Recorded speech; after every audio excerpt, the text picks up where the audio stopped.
for human trafficking, and specifically Senate Bill 13, and we would like to have other bills as well. But Senate Bill 13 is very much related to their generation, and they're going to speak to that issue of having Ohio close the gap on protecting 16 and 17-year-olds and why we need this law passed as soon as possible.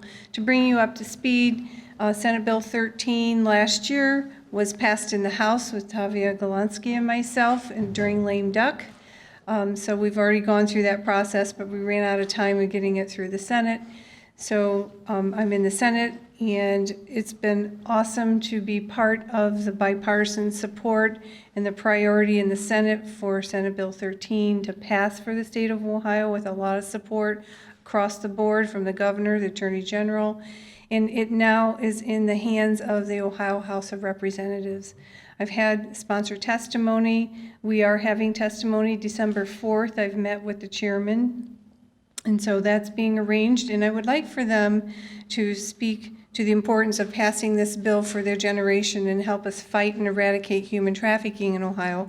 But I also want them to be part of watching the sausage being made on how an idea becomes a bill, becomes a law.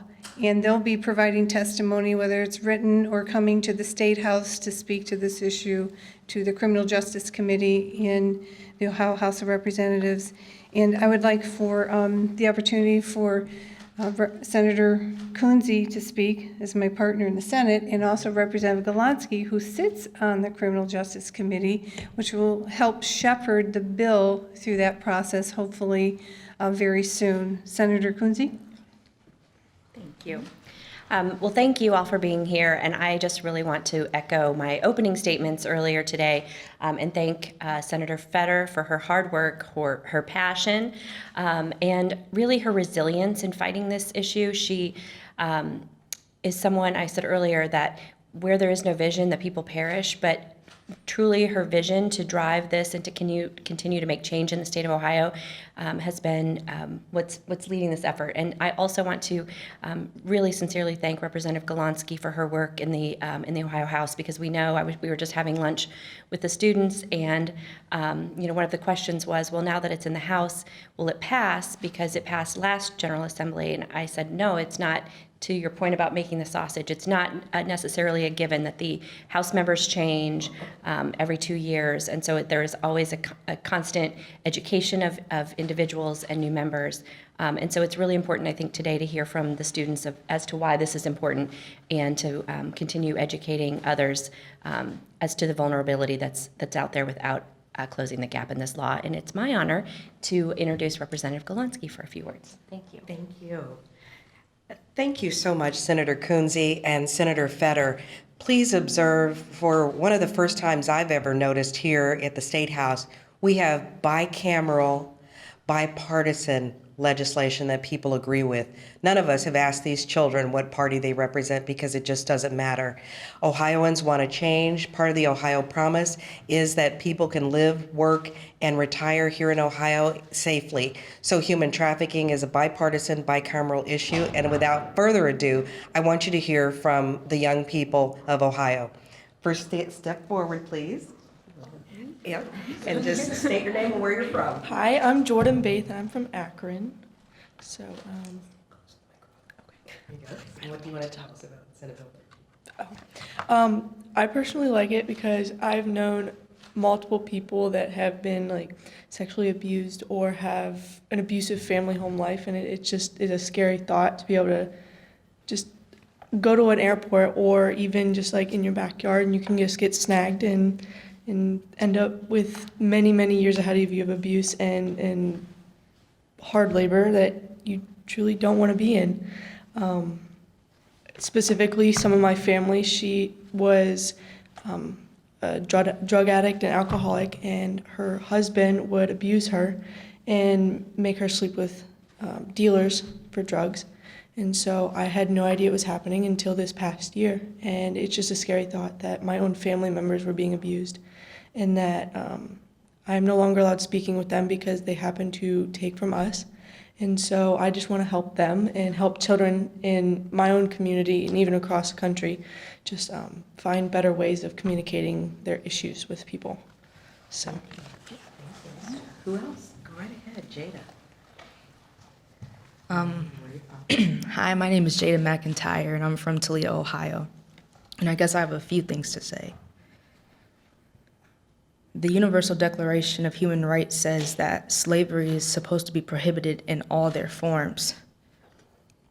And so, if human trafficking is the most recent form of slavery, and these 16 and 17-year-olds are the victims, which is never their fault because human trafficking is never the intended purpose of their actions, why wouldn't we take any preventive measures that we can to help protect them? And it's not discriminatory. You know, it could happen to your family, your children, your son, your daughter, your wife. It could happen to my family. It could happen to her family. And so I don't know. And so even though we're given consent at 16, we're not allowed to vote yet. We're not allowed to drink. So what's the harm of raising the consent age to 18 if it's going to help in more ways than we know? And for these victims to come up and report what they've been through, despite the brainwashing, which is emotional and physical, by the Johns and everybody around them who doesn't care. I think that it shouldn't have to be a race against the clock to get in this information to prove whether it's coercion, force, and fraud. Because who makes a claim like that if it isn't true? That's just me. So. Go ahead. Name and where you're from. Hi, I'm Luke Buckingham. I'm from Akron, Ohio, and I go to Firestone. I just wanted to touch on a couple of things. One is the exploitation for hard labor. And exploiting people that are coming to America because they want opportunity and forcing them to work hard labor in either sex or very, very, very difficult construction jobs, stuff like that, is unacceptable, and it should be unacceptable to people of Ohio, especially if they're a minor. I'm sorry, a 16 and a 17-year-old cannot consent to someone who is well above their age, under influence of drugs, alcohol, various types of gifts, and blaming victims of a crime, of being complicit in their crime, of someone else's crime, is not acceptable. We don't blame a teller if a bank gets robbed, so why would we blame a victim of sex trafficking for being sex trafficked? And using people's vulnerabilities to exploit them is unacceptable. As a state, we should be working to give people help, because we can't accept that. We can't accept that people are going to be in modern day slavery. That's all I have. Thank you. Thank you. Hi, my name's Cameron Wrights. I'm from Dublin Jerome High School, and I have background information in human trafficking from working with the SOAP project and Traffic Free with Teresa Flores. I really believe in this bill because Bill 13, one thing that really stuck out to me is that it will require juvenile courts to appoint a guardian, especially for children who are making claims of sexual violence and human trafficking. And I feel this is very important. I've heard of a lot of stories from different types of victims, and more often than not, their trafficker or the person who is assaulting them is a known family member, and obviously that family member could not justly represent that child in a case against them. I think that human trafficking is becoming more and more a part of the mainstream media conversation, and I think this is really important that we continue to arm ourselves with this information so that we can defend ourselves and our children from ever having to go through this experience again. And I just thank all the senators and representatives here today for their continued commitment to keeping our children safe and our future bright. Name and where you're from. Hi, my name is Hanan Shah, and I'm from Dublin, Ohio. Go to Dublin Jerome High School, but I actually, for the past 10 years, I lived in the Toledo area. So this bill really stuck out to me because, well, first of all, I'm so inspired and given so much hope by all the nonprofit organizations and all the activism that is being done to help heal survivors and to support survivors. But on the other hand, of course, we have an obligation on the ground as neighbors, as citizens, to help each other, to help these survivors. But I think that we need change systemically, legally. We need the law, and we need the system to protect victims and survivors. Because no matter how hard we try as citizens, as Americans, if the system doesn't support our victims, I mean, it's just backwards. It's really unjust. And so what I really love about this bill is that it is what I hope for, the continued progression of our country and of every state, is that all the change, all the social change, and all the protection that we give to those who are vulnerable and disempowered, it needs to happen in the system, and it has to happen legally. So. Thank you. Anyone else who wishes to speak? Yes. Yes. Hello? Your name and where you're from. My name is Brandon Clark. I'm from Columbus, Ohio. I believe this bill should be passed because I've heard a story even before I even heard of sex trafficking. It's from 1963, and it's hard to say because it was a young girl who was 17 years old like me, and she lost all her rights because her parents basically was late on one bill and she was abused, and it got worse and worse over time, and it affected me in a dramatic way from hearing that story. Thank you. Yes, of course. Name and where you're from. Hi, my name is Sarah Samarani, and I'm from Toledo, Ohio. I believe it is necessary for this bill to be passed, not only to protect our youth, our minors, 16 and 17-year-olds, but also to protect what Ohio should be about. It's kind of ridiculous that we have, that we've been waiting this long to have this bill passed, and people have been working so hard to try to get it passed. But also, we have all these steps and this movement going forward with human trafficking that it's almost as if we're going backwards just from this one bill because it's not getting passed. And I think it's so important because we need to protect our youth. Like someone said earlier, 16 and 17-year-olds cannot consent to sex. So it is ridiculous that we have to wait to prove the coercion, the force, the fraud in order for the traffickers to be held accountable. So I believe this bill should definitely be passed as soon as possible. Thank you. Right ahead. Name and where you're from. Hi, my name is Sarah Hofius. I'm from Cleveland, Ohio. I go to Laurel School. And this bill is really important to me, specifically speaking on LGBTQ youth. So in my area of Cleveland, LGBTQ population is very large, not just in Ohio, all of the nation. And LGBTQ youth are already vulnerable, no matter if you're in Ohio, wherever you are in the world. And the rate of homelessness is so much higher for LGBTQ youth than it is for heterosexual youth.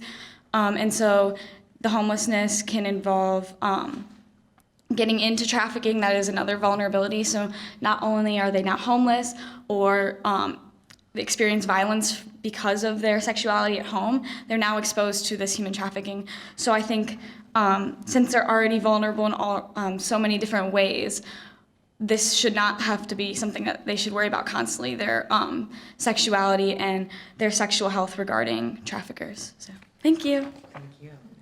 We don't want to leave anyone out. Anyone else? Go ahead. Thank you. Name and where you're from. Okay. Hi, my name is Ben Skavnak, and I live at Sandusky, Ohio, and I attend Sandusky High School. I am in support of this bill, of this nonpartisan bill, because 16 and 17-year-olds, again, as a few of my peers behind me said, they cannot consent to sex. And I just feel like this bill would really, really help just the influence of knowing what sex trafficking is if one person can say that they are a victim without having to prove coercion, force, or fraud, then that just influences people around them, the tens, hundreds of people, and it just helps with protecting against human trafficking, which needs to end now. Thank you.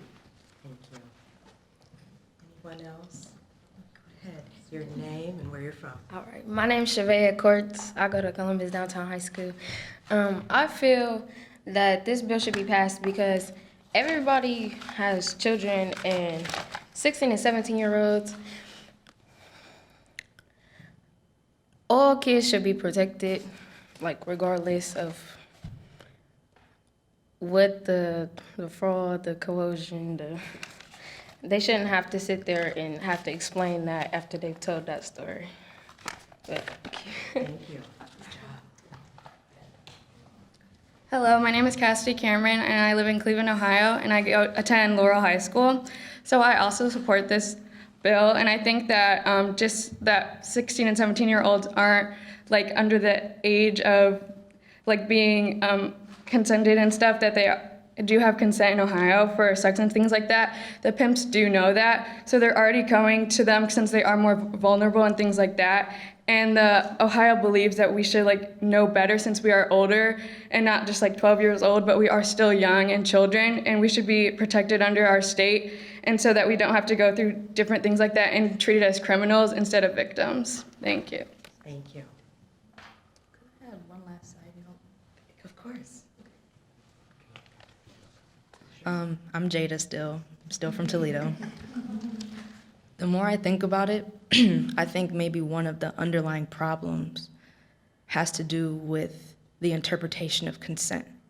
Because to me, it's not consent if it's based on lies.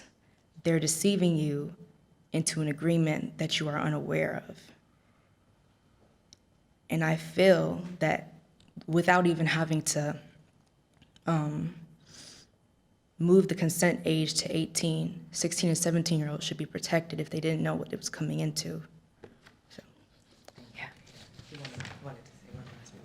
Go I ahead. just wanted to say one last thing because the person over there from Cleveland mentioned something that I really wish I would have said. LGBTQ youth, as a person that goes to a school with a large population of LGBTQ youth, protecting people that are going to be marginalized anyway should be a high priority of the state of Ohio. I mean, you can't ignore the most vulnerable people in Ohio anymore.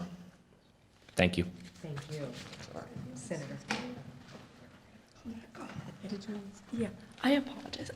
So when it comes to schooling, just like everybody else was saying about LGBTQ and stuff like that, not only them, but everybody else in the lower levels of like grades and stuff like that, like, not lower levels, I apologize, lower grades. We need to have more awareness of how we're speaking to them and how we talk about this kind of stuff, because one, I know so many people that don't even realize what certain things are when it comes to sex and sex trafficking and how they can go about saying no and going into it. Yes, they may be more curious about it, but if you teach them at a younger level and age range, they could be less willing to go into it and wanting to rebel against older generations, basically.